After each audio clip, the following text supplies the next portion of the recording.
اس کے بارے میں بھی آدمی کو علم ہونا چاہیے۔ تو صحیح پڑھنا نہ پڑھنا یہ تو کہیں نہ کہیں کسی نہ کسی موقع پر سکھا دیا ہی جاتا ہے، نماز سے کچھ دیر پہلے یا نماز پڑھنے سے پہلے عام طور پر۔ لیکن کہ کیا پڑھ رہے ہو نماز کے اندر، اس کے تعلق سے ہر ہفتے ایک آیت دی جا رہی تھی، شاید کہ آپ لوگوں نے ترجمہ یاد کیا ہو۔ قاری صاحب آپ چلے جائیں۔ الحمدللہ رب العالمین، بولو۔ تمام تعریفیں اللہ کے لیے ہیں جو تمام جہانوں کا ہے، الرحمن الرحیم، بڑا مہربان نہایت رحم کرنے والا، مالکی یوم الدین، روز جزا کا مالک ہے۔ یہ ترجمہ یوں کیجئے، قیامت کے دن کا بولو مالک ہے۔ کون؟ اللہ۔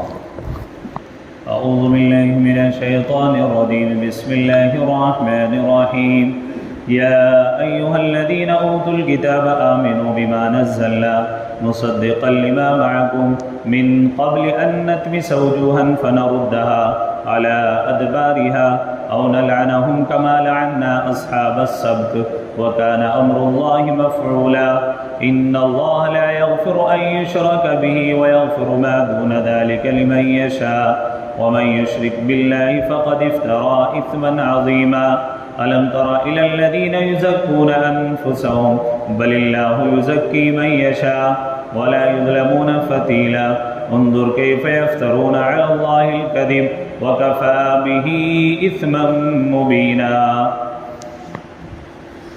یا ایھا الذین اوتوا الکتاب، اے کتاب والو، آمنو ایمان لاؤ، بما نزلنا مصدقا لما معکم من قبل، اس پر جو ہم نے نازل کیا تصدیق کرتا ہے اس کتاب کی جو تمہارے پاس ہے اس سے پہلے، اس سے پہلے نطمس وجوہا فنردها، یہ کہ ہم مٹا ڈالیں بہت سے چہروں کو، فنردها پھر الٹ دیں، علی ادبارها ان کی پیٹھ کی طرف، او نلعنہم یا لعنت کرے ان پر، کما لعنا اصحاب السبت جیسے ہم نے لعنت کی ہفتے کے دن والے لوگوں پر، وکان امر اللہ مفعولا اور اللہ کا حکم تو ہو کر ہی رہتا ہے، ان اللہ لا یغفر ان یشرک بہ، بے شک اللہ نہیں بخشتا اس کو جو اس کا شریک کرے، ویغفر ما دون ذلک لمن یشاء اور بخشتا ہے اس سے نیچے کے گناہ، لمن یشاء جس کے چاہے، ومن یشرک باللہ اور جس نے شرک کیا اللہ کے ساتھ، فقد افترا اثما عظیما تو اس نے بڑا طوفان باندھا۔ الم تر الی الذین یزکون انفسہم، کیا تو نے نہ دیکھا ان کو جو اپنے آپ کو پاکیزہ کہتے ہیں، بل اللہ یزکی من یشاء بلکہ اللہ ہی پاکیزہ کرتا ہے جس کو چاہے، ولا یظلمون فتیلا اور ان پر ظلم نہ ہوگا تاگے برابر۔ انظر کیف یفترون علی اللہ الکذب، دیکھ کیسا باندھتے ہیں اللہ پر جھوٹ، وکفی بہ اثما مبینا اور کافی ہے یہی گناہ سری۔ گزشتہ آیات میں اللہ رب العزت نے یہودیوں کی مذمت کو بیان کیا تھا۔ اللہ کے نبی حضرت جناب رسول اللہ صلی اللہ علیہ وسلم کو ہر وقت ستانے کے در پر یہودی رہا کرتے تھے اور ہر اعتبار سے اسلام کو اور مسلمانوں کو نقصان پہنچانے کی فکر میں لگے رہتے تھے۔ گزشتہ ہفتے بھی بات آئی تھی کہ رسول اللہ صلی اللہ علیہ وسلم کو رائینا، ذرا زبان کو موڑ کر کے بولتے تھے، جس کا مطلب ہوتا تھا کہ تم بیوقوف ہو یا تم چرواہے ہو۔ تو یہ رسول اللہ کی شان میں گستاخی کرتے تھے۔ اور سلام کے تعلق سے بھی آیا تھا کہ جب رسول اللہ کی خدمت میں آتے تو اللہ کے نبی صلی اللہ علیہ وسلم کو سلام کرتے تو سلام میں بھی رسول اللہ کو بد دعا دیتے اور یوں کہتے السلام علیکم، تجھے موت آئے۔ تو مسلمان زیادہ پڑھے لکھے نہیں تھے، ان کی مراد کو نہیں سمجھتے تھے، لیکن حضرت عائشہ ایک مرتبہ پہچان گئیں تو حضرت عائشہ رضی اللہ تعالی عنہا کو غصہ آیا اور انہوں نے پلٹتے ہوئے جواب دیا وعلیک السلام واللعنہ، تجھے موت آئے اور تجھ پر لعنت ہو۔ اللہ کے نبی نے آپ سے پوچھا عائشہ کیوں اتنا غصہ کرتی ہو؟ یہ واقعہ گزشتہ ہفتے آپ کے سامنے آیا تھا۔ تو حضرت عائشہ نے فرمایا کہ آپ نے دیکھا نہیں، اس نے آپ کے اوپر سلامتی نہیں بھیجی بلکہ آپ کو بد دعا دی، اور مجھ سے برداشت نہیں ہوا کہ کوئی آپ کو بد دعا دے، اس لیے میں نے الٹی اس پر لعنت کر دی۔ حضور علیہ السلام نے فرمایا عائشہ تو نے میرا جواب نہیں سنا، میں نے بس اتنا کہا تھا وعلیک، جو بات تو مجھے کہہ رہا ہے وہ بات تجھ پر بھی پلٹ جائے، اب اس کی دعا تو میرے حق میں قبول نہیں ہوگی، لیکن میری بات جو ہے اس کے حق میں ضرور قبول ہوگی، اس لیے تمہیں بد دعا دینے کی ضرورت نہیں تھی۔ تو حضرت تو اندازہ لگائیں یہودی رسول اللہ صلی اللہ علیہ وسلم کو نقصان پہنچانے کے در پہ ہمیشہ رہتے تھے۔ اب اللہ تعالیٰ یہ واقعات اور یہ باتیں قرآن میں کیوں بتا رہا ہے؟ تاکہ امت مسلمہ کو ان تمام باتوں سے آگہی حاصل ہو جائے کہ تمہیں دنیا میں زندگی گزارنی ہے، اسلام کا دامن تمہیں تھامنا ہے اور رسول اللہ کے طریقے پر چلنا ہے، تو تمہیں معلوم بھی ہونا چاہیے کہ تمہارے خلاف کون کتنی اور کیسی کیسی سازشیں رچ سکتا ہے۔ تو یہودیوں نے بڑی سازشیں رسول اللہ صلی اللہ علیہ وسلم کے بارے میں رچی، حالانکہ اللہ تعالیٰ ارشاد فرما رہے ہیں یا ایھا الذین اوتوا الکتاب آمنو، کہ اے اہل کتاب کون؟ وہ یہودی ہے یا نصرانی ہے یا صابی ہے۔ صابی کہتے ہیں جو زبور پر ایمان رکھتے ہیں، یہودی کہتے ہیں جو تورات پر ایمان رکھتے ہیں، عیسائی ان لوگوں کو کہتے ہیں جو انجیل پر ایمان رکھتے ہیں۔ تو یہ بھی آسمانی بڑی بڑی کتابیں ہیں، تو 4 آسمانی بڑی کتابیں۔ تو اللہ تبارک و تعالیٰ نے ان تمام لوگوں کو کہا اے لوگو، اے اہل کتاب والو، آمنو، ایمان لاؤ، بما نزلنا مصدقا لما معکم، اس پر جو کہ تصدیق کرتی ہے اس کتاب کی جو تمہارے اوپر نازل ہوئی۔ اللہ کے نبی حضرت جناب رسول اللہ صلی اللہ علیہ وسلم پر جو قرآن کریم نازل ہوا وہ تورات کی بھی تصدیق کرتا ہے، وہ انجیل کی بھی تصدیق کرتا ہے، اور وہ زبور کی بھی تصدیق کرتی ہے، یعنی وہ تمام کی تمام آسمانی کتابیں برحق ہیں۔ اور گزشتہ 2 ہفتے پہلے بھی یہ واقعہ گزر چکا اور آیتیں آئی تھی کہ کل قیامت میں اللہ رب العزت تمام کے تمام لوگوں کو بلائے گا، تمام انبیاء کو کھڑا کرے گا اور تمام کے تمام انبیاء سے پوچھے گا کیا تم نے ہماری دعوت لوگوں تک پہنچائی تھی یا نہیں پہنچائی تھی، ہمارے احکامات لوگوں کو پہنچائے تھے یا نہیں پہنچائے تھے؟ تو تمام کے تمام جواب دیں گے کہ ہم نے پہنچائے تھے۔ اللہ تعالیٰ حضرت نوح علیہ السلام جنہوں نے 950 سال تک لوگوں کو دعوت دی اور 950 سال تک اللہ کے احکامات لوگوں کو پہنچائے، ان کی قوم سے اللہ تعالیٰ پوچھیں گے کیا تمہیں کوئی ڈرانے والا بتانے والا آیا تھا؟ تو تمام کی تمام قوم انکار کر بیٹھے گی کہ نہ تو ہمیں کسی نے ڈرایا ہے نہ کسی نے ہمیں بتایا ہے۔ آپ اندازہ لگ رہے ہیں 950 سال جس نے دعوت دی ہو اس کی اس بات کا قوم انکار کر بیٹھے گی۔ اب اللہ تعالیٰ حضرت نوح سے پوچھیں گے کیا تم نے ہمارے احکامات پہنچائے تھے یا نہیں پہنچائے تھے؟ حضرت نوح کہیں گے اے اللہ میں نے تو تمام کے تمام احکامات کو اپنی امت تک پہنچا دیا تھا۔ اللہ تعالیٰ کہیں گے اس کے اوپر تمہارا ثبوت کیا ہے، دلیل کیا ہے؟ تو اللہ حضرت نوح علیہ السلام اللہ کے نبی حضرت جناب رسول اللہ صلی اللہ علیہ وسلم کو گواہی کے طور پر پیش کریں گے، جس کے بارے میں اللہ نے کہا وَجِئْنَا بِكَ عَلَىٰ هَٰؤُلَاءِ شَهِيدًا، اور بلائیں گے تجھ کو ان لوگوں کے احوال بتلانے والا۔ اب حضرت نوح علیہ السلام کی گواہی اللہ کے نبی حضرت جناب رسول اللہ صلی اللہ علیہ وسلم دیں گے کہ انہوں نے تمام کے تمام احکامات آپ تک اپنی امت تک پہنچا دیے تھے۔ بعد روایت میں آیا امت محمدیہ کو بلایا جائے گا اور ان سے کہا جائے گا، حضرت نوح کہیں گے کہ امت محمدیہ سے معلوم کر لیجیے، تو وہ جائیں گے اور پوچھیں گے، اللہ تعالیٰ کہیں گے کیا انہوں نے پہنچائے؟ تو وہ امت یوں کہے گی ان کو ہمارے بارے میں کیا معلوم، یہ تو بہت بعد میں آئے۔ تو تمام کی تمام امت مسلمہ کہے گی نہیں، ایسی بات نہیں، بلکہ ہمارے اوپر ہمارے پیغمبر پر جو قرآن نازل کیا گیا تھا اس قرآن میں آپ کے بارے میں سب کچھ بتایا گیا تھا۔ اللہ نے قرآن میں کہا وَإِذْ قَالَ مُوسَىٰ لِقَوْمِهِ يَا قَوْمِ لِمَ تُؤْذُونَنِي وَقَدْ تَعْلَمُونَ أَنِّي رَسُولُ اللَّهِ إِلَيْكُمْ، اے لوگوں میں تمہیں بتا رہا ہوں ان قریب ایک رسول آئے گا، لِمَ تُؤْذُونَنِي وَقَدْ تَعْلَمُونَ أَنِّي رَسُولُ اللَّهِ إِلَيْكُمْ فَلَمَّا زَاغُوا أَزَاغَ اللَّهُ قُلُوبَهُمْ وَاللَّهُ لَا يَهْدِي الْقَوْمَ الْفَاسِقِينَ۔ اگر تم نے اس کی بات کو نہیں مانا تو اللہ تعالیٰ فاسق اور فاجروں کو ہدایت نہیں دیتا۔ حضرت عیسیٰ علیہ السلام نے انجیل میں کہا وَإِذْ قَالَ عِيسَى ابْنُ مَرْيَمَ یا بنی اسرائیل، اے بنی اسرائیل، انی رسول اللہ الیکم مصدقا لما، میں تمہیں بتا رہا ہوں ایک رسول آنے والا ہے، انی رسول اللہ الیکم مصدقا لما بین یدی من التوراۃ ومبشرا برسول یاتی من بعد اسمہ احمد، کہ جس کا نام احمد ہوگا، جو تورات کی بھی تصدیق کرے گا، جو انجیل کی بھی تصدیق کرے گا، اور جو ہمارے تمام کی تمام پیغمبروں کے بارے میں بار بتائے گا، اور اس کا نام احمد ہوگا۔ اب آپ اندازہ لگائیں، جب اتنے واضح الفاظ میں رسول اللہ کے بارے میں اور قرآن کے بارے میں ان کی کتابوں میں موجود تھا، پھر بھی رسول اللہ صلی اللہ علیہ وسلم کا وہ لوگ انکار کر بیٹھے۔ اسی لیے اللہ نے کہا یا ایھا الذین اوتوا الکتاب، اے اہل کتاب ایمان لاؤ اس چیز پر جو نازل کی گئی، ہم نے اتاری ہے، جو تصدیق کرتی ہے تمہاری کتابوں کی، من قبل ان نطمس وجوہا فنردھا، اس سے پہلے کہ ہم الٹ دیں تمہارے چہروں کو، فنردھا علی ادبارہا، اور تمہاری پیٹھ کی طرف کر دیں۔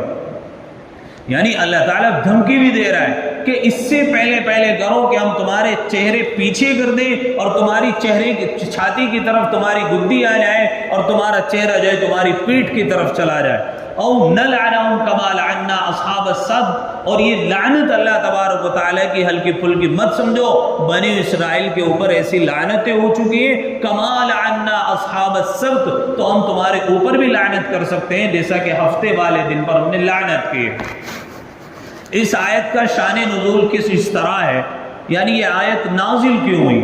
اللہ کے نبی حضرت جناب رسول اللہ صلی اللہ علیہ وسلم جب مکہ سے مدینہ منورہ بے سر و سامانی کے عالم میں گئے اور ایک جنگ لڑی گئی جس کو جنگ بدر کہا جاتا ہے، بڑی مشہور جنگ ہے۔ اللہ کے نبی حضرت جناب رسول اللہ صلی اللہ علیہ وسلم کے صحابہ اور آپ بنفس نفیس اس جنگ میں شریک تھے۔ اللہ کے نبی صلی اللہ علیہ وسلم کے صحابہ کی تعداد 312 اور خود حضور علیہ السلام کی ذات اقدس کل ملا کر 313 آدمی ہوتے تھے، اور سامنے مسلح افواج تھی جو کہ 1000 کا لشکر تھا۔ مسلمانوں کے پاس میں کل 2 تلواریں، 6 زیرہ اور 70 اونٹ تھے، اور باقی مسلمانوں کی کنڈیشن یہ تھی کسی کے سر پر پگڑی باندھنے کے لیے کپڑا نہیں تھا، اور مالی حالت اتنے کمزور تھی کہ پیروں میں کسی کے جوتا تھا، باقی کسی کے جوتا بھی نہیں تھا۔ اور حالت یہ تھی جب مدینہ منورہ سے نکلے مسلمان بدر میں آتے آتے اس قدر زخمی ہو گئے تھے کہ اپنے کپڑوں کو پھاڑ کر اپنے پاؤں پر لگا رہے تھے۔ آپ نے دیکھی ہے وہاں جو حاجی لوگ گئے، اللہ تعالیٰ آپ کا جانا مقدر کرے، اللہ تعالیٰ آپ کا جانا مقدر کرے بھی ہوگا جو کہ مدینہ منورہ، اس زمانے میں مدینہ کا نام یثرب ہوتا تھا، یثرب میں ہجرت کرے گا۔ پوری دنیا سے تمام کے تمام یہودی یثرب میں آ کر پناہ گزین ہو رہے تھے، اور یثرب میں آ کر کے مقیم ہو رہے تھے، وہاں پر اپنے مکانات بنا رہے تھے۔ یہ خیبر کا علاقہ اور یہ تمام کے تمام جو اتنے بھی آپ وہاں قبائل دیکھیں گے وہ تمام کا تمام خطہ یہودیوں کے قبضے میں تھا۔ جیسا کہ آج کے زمانے میں پوری دنیا کا یہودی یروشلم میں جمع ہو رہا ہے، بیت المقدس پر قبضہ کرنے کی کوشش کر رہا ہے۔ کیوں؟ ان کو معلوم ہے کہ آخر میں جو اللہ تبارک و تعالی حضرت عیسیٰ جو کہ مسیح لوگوں کو نجات دہندہ ہیں، ان قریب وہ نازل ہوں گے، قرب قیامت آئیں گے، اور پوری دنیا کے اندر سے اللہ تبارک ظلم اور ناانصافی کو ختم کریں گے، اور اسلام کا بول بالا ہوگا۔ یہودیوں کا ماننا یہ ہے کہ وہاں پر ہیکل سلیمانی موجود ہے، اور حضرت عیسیٰ نہیں بلکہ مسیح موعود آئیں گے جو کہ دجال ہوگا اور وہ دجال آ کر کے ان کی جو ہے رہنمائی کرے گا اور تمام دنیا کے اندر یہودیوں کی جو ہے حکومت اور سلطنت قائم ہوگی، لیکن یہ ان کا خواب ہی رہ جائے گا۔ انشاءاللہ العزیز وہ فتح جو ہے مسلمانوں کا مقدر ہوگی، اس لیے کہ اس کی پیشین گوئیاں رسول اللہ صلی اللہ علیہ وسلم نے اپنی احادیث میں کی ہیں۔ تو یہودی یثرب میں جمع ہوتے تھے۔ جب رسول اللہ صلی اللہ علیہ وسلم نے مدینہ منورہ ہجرت کر لی اور رسول اللہ کو ایک شاندار فتح حاصل ہو گئی تو بہت سارے یہودی بھی مسلمان ہو گئے تھے، جیسے حضرت عبداللہ بن سلام رضی اللہ تعالیٰ عنہ، حضرت سلمان فارسی رضی اللہ تعالیٰ عنہ۔ ایک یہودیوں کا بہت بڑا عالم جس کو کعب بن اشرف کہا جاتا تھا، بڑا عالم تھا، لوگ بڑا اس کو عالم مانتے تھے، اور وہ توحید کا اقرار کرتا تھا، موحد تھا، ایک خدا پر ایمان رکھتا تھا اور اللہ کے ساتھ میں شریک نہیں کرتا تھا۔ اگر یہودی بھی آج بھی سچی کتاب پر چلیں اور اپنی کتاب جیسی تھی بہو اس کو مانے تو ایک خدا کا تصور موجود ہے، یہ الگ بات ہے کہ انہوں نے اس میں تخریب کی ہے اور اس میں گڑبڑ کی ہے اور اب اللہ تبارک و تعالیٰ کا انہوں نے بیٹا قرار دے دیا ہے۔ ورنہ اصل جو ہے عیسائی اور یہودی بھی موحد ہوتے ہیں، ان کا ذبیحہ بھی الحلال ہے اگر وہ ایک خدا پر ایمان رکھتے ہوں اور حضرت عیسیٰ اور حضرت عزیر علیہ السلام کو اللہ کا بیٹا قرار نہ دیتے ہو اور اللہ کے ساتھ میں کسی کو شریک نہ کرتے ہو۔ اگر ایسے یہودی ہوں تو ان سے مسلمانوں کے نکاح بھی جائز ہے اہل کتاب سے، لیکن آج کل دنیا میں کہیں ایسے اہل کتاب نہیں پائے جاتے۔ تو تمام کی تمام چیزیں رسول اللہ کے بارے میں وہ جانتے تھے تو ان کو ایمان لانا چاہیے تھا۔ اب کعب بن اشرف نے جب مسلمانوں کی اس قدر فتوحات دیکھی، اس فتوحات کو دیکھنے کے نتیجے میں اس نے 70 آدمیوں کا وفد اکٹھا کیا اور ابو سفیان سے ملنے کے لیے مکہ روانہ ہوا اور مہم کا نام دیا کہ ہم تجارت کی غرض سے مکہ میں جا رہے ہیں۔ حالانکہ رسول اللہ کے خاتمے کے لیے وہ مکہ مکرمہ میں گئے تھے، اور حضرت ابو سفیان جو کہ ابھی اسلام میں داخل نہیں ہوئے، ان کے پاس جا کر کے کہا کہ آپ نے دیکھا کہ بدر میں مسلمانوں نے تمہیں کس قدر شکست دی ہے، اور ہمیں محسوس ہوتا ہے کہ آنے والے وقت میں پورے جزیرہ عرب پر ان کا تسلط ہو جائے گا اور ہماری سلطنت اور حکومتوں کا خاتمہ ہو جائے گا، اس لیے مل کر کے مقابلہ کرتے ہیں۔ اور کعب بن اشرف کون تھا؟ بولو، ایک خدا کا ماننے والا تھا نا، اپنی کتاب پر ایمان رکھتا تھا نا۔ اب جب مکہ مکرمہ میں ابو سفیان کے پاس گیا تو خانہ کعبہ کے اندر بہت سارے بت رکھے ہوئے تھے۔ ایک بت کا نام تھا حبل اور ایک بت کا نام تھا جبت، جس کا یہاں قرآن میں بھی ذکر موجود ہے، اور ایک بت کا نام تھا طاغوت۔ تو حبل کے سامنے تو وہ سب سے بڑا بت تھا، اور جب کوئی منتیں ماننی ہوتی تھی اعلو حبل اعلو حبل، اس طرح وہ لوگ نعرہ لگایا کرتے تھے اور اس سے مدد مانگا کرتے تھے۔ اور جب کسی قوم سے معاہدہ کرنا ہوتا، صلح کرنی ہوتی، تو جبت اور طاغوت اس بت کے پاس آتے، اس کے اوپر ہاتھ رکھتے اور ہاتھ رکھ کر یہ نیم کرتے کہ ہمارا یہ معاہدہ ہے، ہم فلاں کے خلاف لڑیں گے یا ہم فلاں کے خلاف نہیں لڑیں گے۔ تو جب وہ حضرت ابو سفیان سے بات کر رہا تھا تو ابو سفیان نے اس کعب بن اشرف جو کہ یہودیوں کا بڑا عالم تھا کہنے لگا، ہمیں پتہ نہیں کہ تم لوگ گڑبڑ نہ کر لو اور عہد وفا نہ کرنے لگو، تو ہمیں تمہارے اوپر یقین نہیں جب تک کہ تم ہمارے بتوں کو سجدہ نہ کرو۔ تو کعب بن اشرف نے ذاتی مفاد کے لیے حبل کے سامنے بھی سجدہ کیا اور جبت اور طاغوت جیسے بت کے اوپر ہاتھ رکھ کر جو کفار مکہ سے معاہدہ کیا۔ اور جب ابو سفیان نے یوں کہا کہ ہم تو جاہل آدمی ہیں، ہمیں پڑھنا لکھنا نہیں آتا، تم اہل کتاب ہو، تم یوں بتاؤ محمد حق پر ہے یا ہم حق پر ہیں؟ ابو سفیان نے اپنی صفائی پیش کرتے ہوئے جیسا کہ اللہ نے کہا الم تر الی الذین یزکون انفسهم، کیا تم نے نہ دیکھا ان کو جو اپنے آپ کو پاکیزہ کہتے ہیں، حالانکہ پاکیزہ وہ ہے جس کو اللہ پاک کر دے۔ تو اپنے آپ کو کعب بن اشرف بھی پاکیزہ سمجھ رہا تھا اور ابھی تک ابو سفیان بھی پاکیزہ سمجھ رہے تھے۔ تو انہوں نے یوں کہا بتاؤ محمد صحیح رستے پر ہے یا ہم حق پر ہیں؟ اس لیے کہ تم نے کتاب پڑھی، ہم نے تو کتاب نہیں پڑھی۔ کہنے لگا حضرت ابو سفیان کہ ہم جو تمام کے تمام حاجیوں کو اونٹ ذبح کر کے کھانا کھلاتے ہیں، مہمان نوازی کرتے ہیں، پانی پلاتے ہیں، اور تمام کے تمام حج کے دنوں میں ہم تمام تر انتظامات کرتے ہیں، اور ہم نے محمد کو دیکھا کہ خانہ خدا کو چھوڑ کر مدینہ منورہ چلا گیا ہے، تو صحیح اکبر کون ہے؟ اللہ نے اس کو بھی کہا وَيَقُولُونَ لِلَّذِينَ كَفَرُوا هَؤُلَاءِ أَهْدَىٰ مِنَ الَّذِينَ آمَنُوا سَبِيلًا، اور کہتے ہیں کافروں کو یہ لوگ زیادہ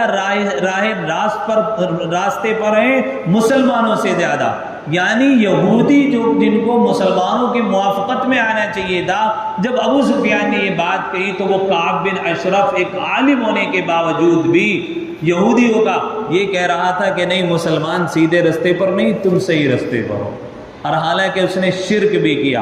اللہ نے اس کو بھی کہا ان اللہ لا یغفر ان یشرک بہ ویغفر ما دون ذلک لمن یشاء، کہ اللہ تعالیٰ شرک کو معاف نہیں کرے گا، اور شرک کے علاوہ اللہ تعالیٰ جس کو چاہے گا معاف کر دے گا۔ اب اللہ کے ساتھ میں شرک کیا تھا نہیں، اس نے قبول کے سامنے سجدے میں گر گیا، اور جبت اور طاغوت یہ دو بت تھے، ان کے ہاتھ رکھ کر نیم کیا۔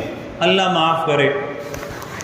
مسلمان بھی آج کل قرآن کریم پر ہاتھ رکھ کر نیم کرتا ہے، جو کہ سراسر ناجائز ہے۔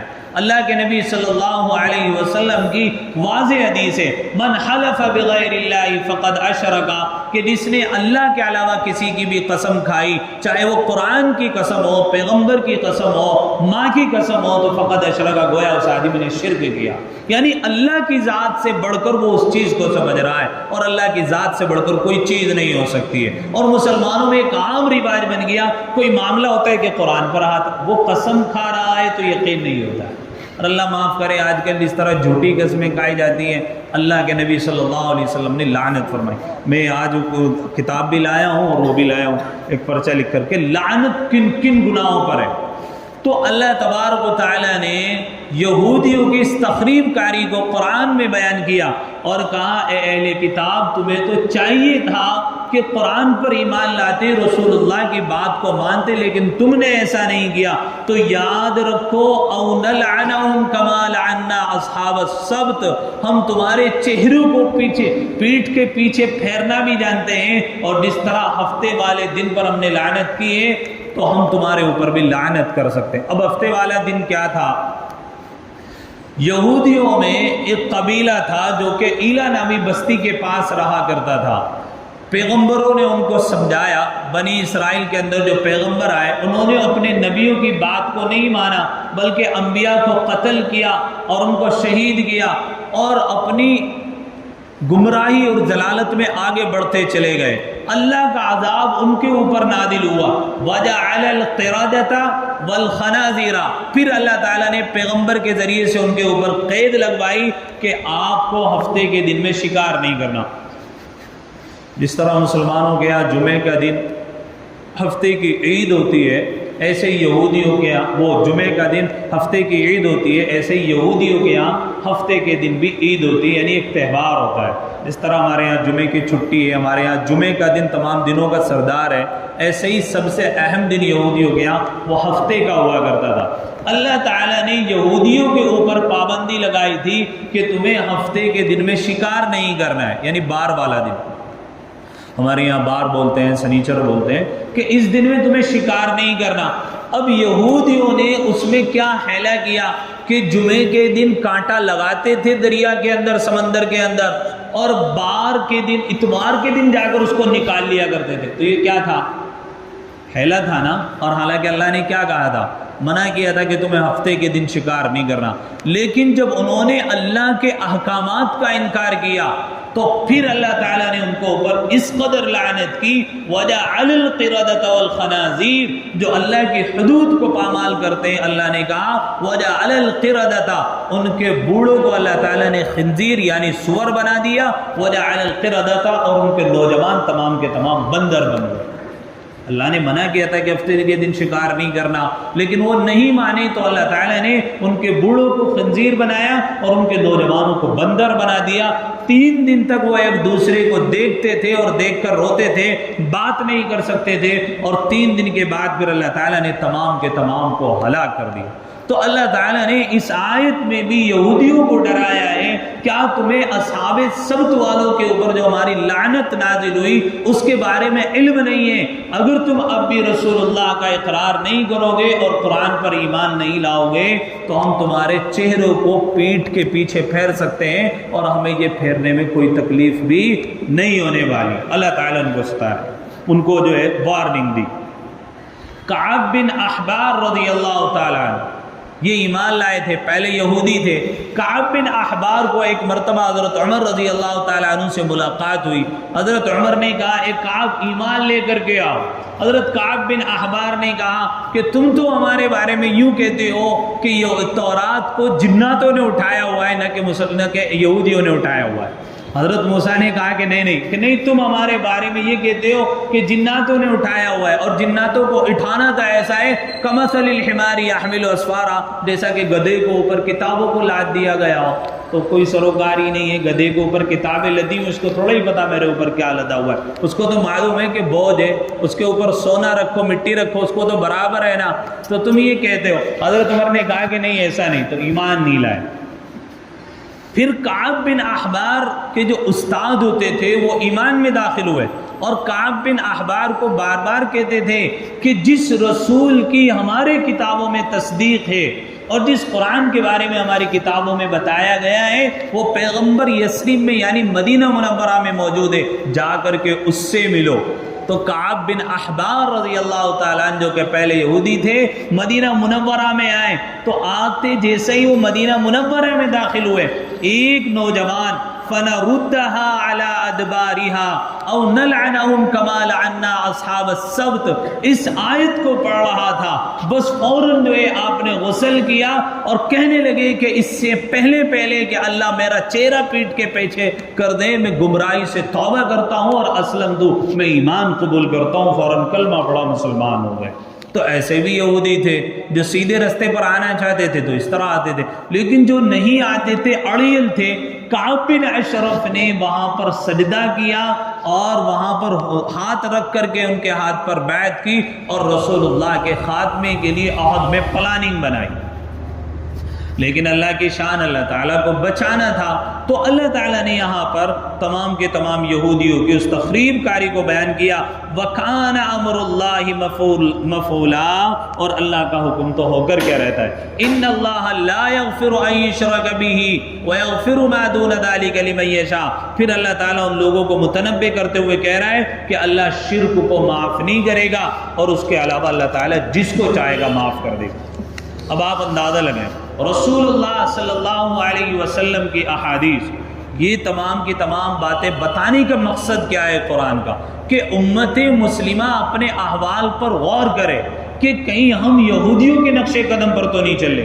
اور رسول اللہ صلی اللہ علیہ وسلم کا فرمان موجود ہے کہ میری امت یہودیوں کے نقش قدم پر چلے گی، ہاتھ در ہاتھ قدم بقدم، حتیٰ کہ اگر کسی نے یہودیوں میں سے اپنی ماں کے ساتھ زنا کیا ہوگا، میری امت میں سے بھی ضرور کوئی نہ کوئی فرد اپنی ماں کے ساتھ میں زنا کر لے گا، اور پھر ان کے اوپر اللہ تعالیٰ کی لعنت نازل ہوگی۔ اللہ معاف کرے۔ لعنت کی تعریف حضرت مفتی شفیع صاحب نے اپنی کتاب کے اندر یہ کی ہے کہ جس کے اوپر اللہ کی لعنت ہوتی ہے، لعنت کا مطلب ہے اللہ کی رحمت سے دوری اور انتہائی رسوائی اور ذلت، اللہ کی رحمت سے دوری اور انتہائی ذلت اور رسوائی، جس کے اوپر اللہ کی لعنت۔ اللہ لعنت اللہ علی الکاذبین، اللہ نے کہا جھوٹوں پر اللہ کی لعنت۔ آج مسلمان جھوٹ بول کر کاروبار کر رہا ہے اور اس کو ہنر بندی قرار دے رہا ہے، تو پھر کیوں اللہ تعالیٰ ان کے اوپر ذلت مسلط نہیں کرے گا؟ کیوں اللہ ان کو ذلیل اور رسوا نہیں کرے گا؟ اللہ لعنت اللہ علی الکاذبین، جھوٹوں کے اوپر اللہ کی لعنت ہے۔ اللہ لعنت اللہ علی القوم الظالمین، ظالمین کے اوپر اللہ کی لعنت ہے۔ آج مسلمان بھائی کا خون چوس رہا ہے اور اپنے مسلمان کے بھائی پر ناحق طریقے سے قبضہ کیے ہوئے ہے، یہ ظلم نہیں ہے تو کیا ہے؟ اللہ کی لعنت ہے۔ اللہ تعالیٰ ہم سب کی حفاظت فرمائے۔ بے شمار ایسے اللہ کے نبی صلی اللہ علیہ وسلم نے جو ہے انکشافات کیا ہے اور حدیث بیان کیے۔ چند حدیث میں لے کے آئے تو ذرا سنیے۔ ایک حدیث میں ارشاد ہے، اللہ کے نبی حضرت جناب رسول اللہ صلی اللہ علیہ وسلم نے فرمایا، سود دینے والے، سود کھانے والے اور اس کے لکھنے والے اور اس کی گواہی دینے والے سب پر اللہ کی لعنت۔ اللہ ہم سب کی حفاظت فرمائے۔ سود کو مسلمان آج کل سود سمجھ ہی نہیں رہا، اور اللہ کے نبی حضرت جناب رسول اللہ صلی اللہ علیہ وسلم کی واضح حدیث موجود ہے۔ حضور علیہ السلام نے فرمایا تھا قرب قیامت یہ ہوگا کہ ہر آدمی کی ناک میں سود کا دھواں ضرور داخل ہو جائے گا، چاہے وہ کتنی بھی بچنے کی کوشش کرے۔ آج یہ ہو رہا ہے، بینکنگ نظام جو ہے، سیونگ اکاؤنٹ جو ہوتے ہیں، کچھ نہ کچھ انٹرسٹ ملتا ہے، پے ٹی ایم ہے، فلانا ہے، ڈھمکان ہے، کچھ نہ کچھ تو آتا ہے کہ نہیں آتا، تو دھواں تو پہنچ ہی رہا ہے۔ لیکن جو فی نفسی سود ہے، جس کو مسلمان سود بھی نہیں سکتے، گھر میں فرشتے بھی داخل، خیر بہت ساری اللہ کے نبی صلی اللہ علیہ وسلم نے بارے میں بتایا کہ ایسے ہی اللہ کے نبی صلی اللہ علیہ وسلم نے فرمایا 6 آدمی ایسے ہیں جن پر اللہ تعالیٰ نے لعنت بھی دی، اور اللہ تعالیٰ نے بھی ان پر لعنت کیے، اور ہر نبی اور مستجاب الدعوات جو ہوتا ہے وہ بھی ان 6 آدمیوں پر لعنت بھیجتا ہے۔ مستجاب الدعوات اس کو کہتے ہیں جس کی دعا قبول ہوتی ہے۔ نمبر 1، اللہ کی کتاب میں زیادتی کرنے والا، اس کو بڑا چڑھا کر کے بیان کرنے والا۔ نمبر 2، وہ شخص جو جبر اور قہر سے اقتدار حاصل کر کے اس آدمی کو عزت دے جس کو اللہ نے ذلیل کیا ہو، اور جس کو اللہ نے عزت عطا کی ہو اس کو ذلیل کرے، تو ایسے آدمی کے اوپر بھی اللہ کی کیا ہے؟ لعنت ہے۔ اللہ کی تقدیر کو جھٹلانے والا، اچھا برا جو کچھ ہوتا ہے وہ اللہ کی طرف سے ہوتا ہے۔ اللہ کی حرام کردہ چیزوں کو حلال سمجھنے والا، اللہ نے کسی چیز کو حرام کیا اس کو حلال سمجھ رہا ہے۔ جیسا کہ اللہ تعالیٰ نے شراب کو حرام کیا، کوئی آدمی کہے تو وسکی ہے اور پھر پی رہا ہے، تو شراب ہے، چاہے اس کو وسکی کہہ لے یا کچھ اور کہہ لے، نام بدل کے کہہ رہا ہے کہ جائز ہو گئی، تو ایسا درست نہیں۔ میری اولاد میں وہ آدمی جو محرمات کو حلال کرنے والا ہو، یعنی محرمات جن سے اللہ تعالیٰ نے پردہ کرنے کا حکم دیا اور ان کو اپنے لیے حلال سمجھتا ہو، تو وہ اس پر بھی اللہ، اور میری سنت کو چھوڑنے والا، اللہ ہم سب کی حفاظت۔ جو اللہ کے نبی حضرت جناب رسول اللہ صلی اللہ علیہ وسلم کی سنت کو چھوڑے اس پر اللہ کی لعنت ہے۔ اس لیے میرے بھائیو، رسول اللہ کی چھوٹی سی سنت کو بھی ہلکا سمجھ کر نہ چھوڑا کریں کہ یہ تو چھوٹی سی تو سنت ہے، کیا ہو گیا؟ چھوٹی سنت کو ہلکا اگر آپ نے سمجھ لیا، یہی آپ کے کفر کا سبب بن جائے گا۔ اور جس نے رسول اللہ کی ایسی سنت کو زندہ کیا جس کو لوگوں نے چھوڑ رکھا ہو، تو اللہ کے نبی صلی اللہ علیہ وسلم نے فرمایا اللہ تعالیٰ اس کو 100 شہیدوں کا ثواب عطا فرماتے ہیں۔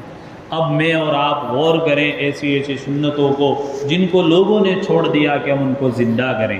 مثال کے طور پر لوگ کھڑے ہو کر کھانا کھا رہے ہیں، ہم بیٹھ کر کے کھانا کھائیں، یہ رسول اللہ کی سنت ہے۔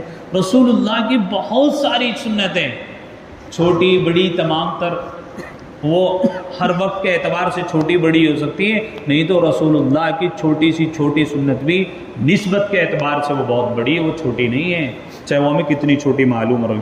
تو اللہ کے نبی، ایسے ہی اللہ کے نبی حضرت جناب رسول اللہ صلی اللہ علیہ وسلم نے فرمایا ان المرأة تلبس النعل قالت لعن رسول اللہ صلی اللہ علیہ وسلم الرجلۃ من النساء، کہ ایسی عورت جو مردانہ لباس پہنتی ہو اور ایسا مرد جو زنانہ لباس استعمال کرتے ہوں، ان کے طور طریقے استعمال کرتے ہیں، ایسے لوگوں پر بھی اللہ کی۔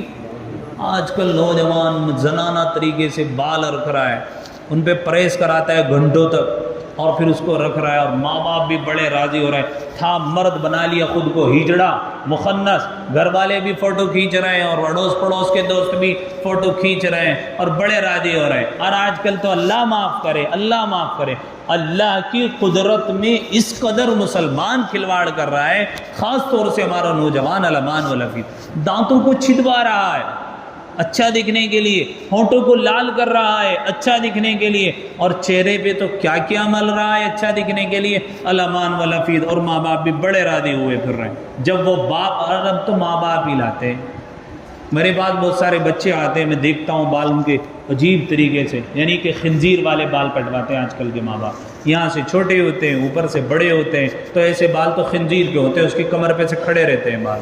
ہم کہتے ہیں بھائی یہ بال ٹھیک کٹا کے ہوگی، جی ابو نے منع کیا ہے، بعض کہتے ہیں کہ جی امی نے منع کیا، فلاں جگہ شادی میں جانے اس کے بعد دیکھیں گے۔ اب کیا کریں بھائی، جن کے ابو نے منع کر دیا اب ان سے کوئی جا کر کے گھر پہ تو لڑیں گے نہیں، حالانکہ اسکول میں رولز نکال دیں کہ کل کو ساروں کو ٹکلا ہو کر کے آنا ہے بچوں کو، تو ماں باپ ٹکلا کر کے بھیجیں گے۔ اور مدرسے میں اگر استاد یوں کہہ دے نا کہ بھائی ذرا لباس بدل گیا جی، پڑھا لو جی آج تو کل کو دیکھیں گے کپڑے اس کے، اس طرح کے الفاظ ہوتے ہیں، اللہ معاف کرے گا۔ اس طرح کے الفاظ ہوتے ہیں، میں نے اپنے کانوں سے سنے ہیں۔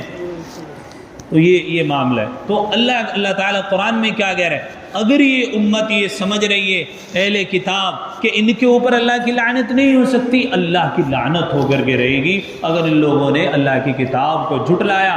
تو یہ مخاطب تو اہل کتاب ہیں، لیکن اللہ تعالیٰ اہل ایمان کو متنبہ کر رہا ہے، اگر تم نے ایسا نہیں کیا، اللہ کی کتاب پر ایمان نہیں لائے، رسول اللہ کے طریقے کو نہیں پکڑا، تو اللہ کی لعنت تم پر بھی نازل ہو سکتی ہے اور اللہ تمہارے چہرے بھی پیٹ کے پیچھے پھیر سکتا ہے۔ اللہ کے نبی صلی اللہ علیہ وسلم نے قرب قیامت کی کچھ نشانیوں کو ارشاد فرمایا، اس میں یہ بھی فرمایا اللہ کے نبی صلی اللہ علیہ وسلم نے کہ قرب قیامت لا تقوم الساعة حتى يقبض العلم وتكسر الجلدات، قیامت قائم نہیں ہوگی یہاں تک کہ اہل علم اٹھ جائیں گے، علم قبض کر لیا جائے گا، جاہل لوگ لوگوں کے پیشوا بن جائیں گے، اور علماء جو ہے دنیا سے تو رخصت ہو جائیں گے یا علم دنیا سے رخصت ہو جائے گا۔ وَتُكْسُرُ الزِّلْزَالُ، اور دنیا میں جو ہے بڑے بڑے زلزلے آئیں گے، طوفان اور آندھی آئیں گی۔ آج کل وہ سب کچھ ہو رہا ہے، سے جائے گا ہماری آنکھیں نہ کھل رہی ہیں۔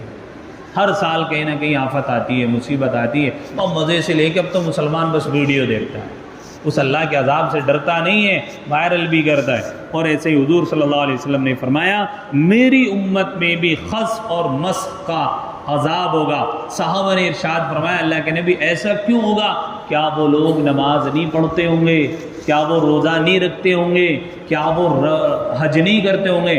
اللہ کے نبی صلی اللہ علیہ وسلم نے فرمایا کہ جن کے چہرے مسخ کر دیے جائیں گے، خنزیر کے بنا دیے جائیں گے، وہ لوگ روزہ بھی رکھتے ہوں گے، یصومون و یحجون، اور وہ لوگ حج بھی کرتے ہوں گے، ویصلون، اور وہ لوگ نماز بھی پڑھتے ہوں گے، لیکن دن میں یہ سارے کام کرتے ہوں گے، اور رات میں وہی لوگ فحش فلمیں دیکھ رہے ہوں گے، اور وہی لوگ رات کو پڑھ کر کے برہنہ عورتوں سے لذت محسوس کر رہے ہوں گے۔ تو اللہ تبارک و تعالیٰ ایسے لوگوں کے چہروں کو مسخ کر دے گا، یعنی خنزیر اور بندروں میں تبدیل کر دے گا۔ اللہ کے نبی صلی اللہ علیہ وسلم، بس یہ حدیث سنا کر اپنی بات خراب کروں، کیا ہوگا؟ علی رؤوسہم بالمعارف، یہ حدیث سنا کر بات کروں گا۔ لیشربن ناس من امتی الخمر یسمونها بغیر اسمها یعرف علی رؤوسہم بالمعازف والمغنیات یخسف اللہ بهم الارض ویجعل منهم القردة والخنازیر۔ ابن ماجہ کی روایت ہے، اللہ کے نبی نے فرمایا میری امت کے کچھ لوگ شراب پئیں گے اس کے نام بدل کر۔ یہ کچھ ہو رہا ہے کہ نہیں ہو رہا ہے؟ لوگوں نے نشاد بس اس چیز کا نام رکھا ہوا ہے کہ جو شراب پی یہی حرام ہے، حالانکہ چرس بھی حرام ہے، گانجا بھی حرام ہے، ڈوڈا بھی حرام ہے، سلپا بھی حرام ہے، ہیروئن بھی حرام ہے، جس سے آدمی کی لڑکھڑاہٹ پیدا ہوتی ہو، چلنے میں ڈاما ڈول ہوتا اور عقل مبہوت ہو جاتی، وہ بھی تو نشہ ہے نا۔ شراب ہی فی نفسی تھوڑا ہی حرام ہے، لیکن اس کو آدمی نشے کو حرام نہیں سمجھ رہا۔ تو نام بدل کر کیا ہوگا؟ شراب پی جائے گی۔ ایسا ہو رہا ہے کہ نہیں ہو رہا؟ اور ان کے سروں پر گانے بجائے جائیں گے تو اللہ تعالیٰ انہیں زمین میں دھسا دے گا، اور ان میں سے کچھ کو بندر اور سور بنا دے گا۔ اللہ تعالیٰ ہم سب کی حفاظت فرمائے، اللہ تعالیٰ ہم سب کی حفاظت فرمائے۔ یہ بڑی زبردست بات اللہ کے نبی صلی اللہ علیہ وسلم نے، یہ حضور صلی اللہ علیہ وسلم کی ایک اور روایت ہے جس میں فرمایا قیامت کے قریب بہت زیادہ اموات ہوں گی، اور اس کے بعد زلزلوں کے سال آئیں گے۔ نہ صرف یہ کہ زلزلوں کی کثرت ہو جائے گی، بلکہ جگہ جگہ لوگ زمین میں دھسا دیے جائیں گے، سرخ آندھی آئیں گی، حتیٰ کہ آسمان سے پتھروں کی بارش بھی ہونے لگے گی، اور لوگ اور بندروں میں اور خنزیروں میں تبدیل کر دیے جائیں گے۔ اور یہ کچھ کیوں ہوگا؟ ایسی کون سی وجوہات ہوں گی جس کی وجہ سے یہ سب کچھ اس امت میں ظہور پذیر ہوگا؟ چنانچہ چند بڑی وجوہات ہیں جو ان ہلاکت خیز واقعات کے ظہور پذیر ہونے کا سبب بنیں گی، اور ان وجوہات کا پایا جانا دراصل امت مسلمہ کی جانب سے ایک فریضے کی عدم ادائیگی کی بنا پر ہوگا۔ اور وہ بڑی بڑی وجوہات یہ ہیں کہ ان زلزلوں، طوفانوں، آندھیوں اور زمین میں دھسا دیے جانے اور بندر اور خنزیر بنائے جانے کا سبب بنیں گے۔ ان کو احادیث نبی صلی اللہ علیہ وسلم میں یوں بیان کیا گیا، کیا شراب پی جائے گی نام بدل کر، اور گانے بجانے والیاں عام ہو جائیں گی اور لوگ اس میں جھوم رہے ہوں گے۔ اللہ تعالیٰ ہم سب کی حفاظت فرمائے۔ اور نفاذ شریعت کو لوگوں نے اپنے اوپر بڑا مشکل کام سمجھ لیا ہوگا، اس لیے اللہ تعالیٰ نے ارشاد فرمایا اے لوگوں کیا تم نے یہ سمجھ لیا کہ صرف اصحاب سبت پر اللہ کی لعنت ہوئی، ان کو ہی اللہ نے خنزیر بندر بنایا؟ بلکہ یہ کام اللہ اب بھی کر سکتا ہے کہ تمہارے چہروں کو پیٹھ کے بل لوٹا سکتا ہے۔ اللہ ہم سب کی حفاظت فرمائے۔ اب یہاں سے ایک مسئلہ اور، اصحاب السبت، ہفتے کے دن اللہ تعالیٰ نے پابندی لگائی تھی یہودیوں پر، مسلمانوں کے اوپر جمعے کے دن پابندی لگائی گئی تھی، اور یہ بیانات آپ نے بار بار سن لیے۔ یا ایھا الذین آمنوا اذا نودی للصلاۃ، جمعے کی پہلی اذان کے بعد جائز کاروبار بھی اگر بندہ کر رہا ہے وہ بھی حرام ہو جائے گا۔ جمعے کی تیاری میں کوئی بھی کام اگر مخل ہو رہا ہے وہ تمام کا تمام کام حرام ہے۔ ہاں البتہ کوئی بندہ غسل کر رہا ہے، کپڑے پہن رہا ہے اور خطیب جو ہے مطالعہ کر رہا ہے، اس میں تو کوئی حرج نہیں ہے۔ باقی علماء نے لکھا ہے اگر جمعے کی اذان کے بعد کوئی آدمی نکاح بھی کر رہا ہے تو وہ بھی حرام ہے۔ اللہ ہم سب کی حفاظت کرے۔ کاروبار تو بہت دور کی بات، ہمارے پر کتنے گھنٹے کی اللہ تعالیٰ نے پابندی لگائی؟ کتنی دیر میں ہوتا ہے جمعہ؟ 1 گھنٹے میں آرام سے ہو جاتا ہے، لیکن اللہ معاف کرے مسلمان اس پابندی پر بھی عمل کرنے کو تیار نہیں ہے۔ لیکن ماشاءاللہ ہماری شاملی میں کچھ لوگ ہیں ایسے جنہوں نے اس بات پر عمل کیا، بورڈ بنوائے اور لگا دی اپنی دکان پہ کہ بھائی جمعے کے دن ہمارے یہاں جمعے کی پہلی اذان کے بعد خرید و فروخت بنے، 1 گھنٹے کے بعد ہے، پوری دکان پہ لگا دے۔ کیا مسئلہ ہے شٹر نیٹے ڈالنے میں؟ کچھ دن آپ کر کے دیکھو، لوگوں کو معلوم ہو جائے گا، پھر کوئی آئے گا نہیں اس وقت آپ کے پاس۔ کر کے تو دیکھو، مشکل کوئی نہیں۔ اور اس میں بھی مسلمان ہیلا بناتے ہیں، حالانکہ یہ جائز ہو سکتا ہے۔ میں نے اس پہ تحقیق نہیں کی کہ ایک پڑھنے جا رہا ہے دوسرا دوسری میں پڑھ لے گا، یہ ہے، چل سکتی ہے بات، مسئلہ کوئی نہیں۔ جس مسجد میں آپ کو نماز پڑھنی ہے اس کی پہلی اذان کے بعد آپ پر خرید و فروخت حرام ہے۔ اب چونکہ ایک میں 5 بجے اذان ہو رہی ہے، ایک میں 12:30، چل سکتا ہے، لیکن ہے تو ہے نہیں۔ یہی تو کام انہوں نے بھی کیا تھا کہ جمعے کے دن کانٹا ڈال دیا تھا، ہے تو ہے نہیں۔ تو بھائی اس سے بچنا چاہیے، اللہ ہمیں عمل کی توفیق نصیب ہو۔ ترجمہ سنیے، تو یہودیوں کو اللہ تعالیٰ نے متنبع کر کے امت مسلمہ کو آگاہ کیا ہے، اگر ایسا کرو گے تو ایسا ہو سکتا ہے، اللہ کو کوئی مشکل نہیں۔ یا ایھا الذین اوتوا الکتاب، اے کتاب والو، آمنو ایمان لاؤ، بما نزلنا مصدقا لما معکم، جو ہم نے نازل کیا تصدیق کرتا ہے اس کتاب کی جو تمہارے پاس ہے، من قبل ان نطمس وجوہا فنردھا، اس سے پہلے کہ ہم مٹا ڈالیں بہت سے چہروں کو، فنردھا علی ادبارہا، پھر الٹ دیں ان چہروں کو ان کے پیٹھ کی طرف، او نلعنہم، یا ہم ان کے اوپر لعنت کریں، کما لعنا اصحاب السبت، جیسے ہم نے لعنت کی ہفتے کے دن والوں پر۔ کیا کیے بھائی؟ اب ہمیں حضرت کعب بن احبار رضی اللہ تعالیٰ عنہ کے جیسے عمل کرنا چاہیے۔ انہوں نے جب ایک نوجوان سے یہ آیت سنی فوراً غسل کیا کہ کہیں اس لعنت کا مستحق میں نہ ہو جاؤں۔ اس لیے آج ہم بھی بیٹھ کر تہیہ اس بات کو کریں کہ ہم انشاءاللہ العزیز جمعے کی اذان کے بعد کسی طرح کی کوئی خرید و فروخت نہیں کریں گے۔ اللہ ہم کو عمل کی توفیق نصیب فرمائے۔ وَكَانَ أَمْرُ اللَّهِ مَفْعُولًا، اور اللہ کا حکم تو ہو کر ہی رہتا ہے۔ ہاں یہ مت سمجھنا اللہ لعنت نہیں کر سکتا، اللہ کا حکم تو کیا ہوتا ہے؟ ہو کر ہی رہتا ہے۔ ان اللہ لا یغفر ان یشرک بہ، بے شک اللہ نہیں بخشتا اس کو جو اس کے ساتھ میں شریک کرے، ویغفر ما دون ذلک لمن یشاء، اور مغفرت کرے گا اس کے علاوہ جس کی چاہے۔ تو کعب بن اشرف نے کیا کیا؟ مکہ میں جا کر شرک کر لیا اور یہ سمجھ رہا تھا جان بچ جائے گی، اور یوں کہتے تھے ہم تو اللہ کے مقرب بندے ہیں، اللہ نے اگر عذاب بھی دیا تو ایک دن، یہ گزشتہ آیات میں بات ہو چکی۔ وَمَن یشرک بِاللَّهِ، اور جس نے شریک ٹھہرایا اللہ کا، فقد افترا اثما عظیما، اس نے بڑا طوفان باندھا، یعنی اللہ کے ساتھ میں شرک کیا تو بہت بڑا طوفان باندھا۔ الم تر الی الذین یزکون انفسہم، کیا تو نے نہ دیکھا ان کو جو اپنے آپ کو پاکیزہ کہتے ہیں؟ شرک بھی کیا کعب بن اشرف نے، وہاں حبل کے سامنے سجدہ بھی کیا، اور پھر بھی خود کو کیا سمجھ رہا تھا؟ بڑا پارسا سمجھ رہا تھا۔ ایک بڑا واقعہ اس میں حضرت مفتی شفیع صاحب نے لکھا ہے، بلم بن باورہ کا، پھر کبھی موقع پر سنائیں گے۔ بل اللہ یزکی من یشاء، بلکہ اللہ ہی پاکیزہ کرتا ہے جس کو چاہے۔ کون کرتا ہے پاکیزہ؟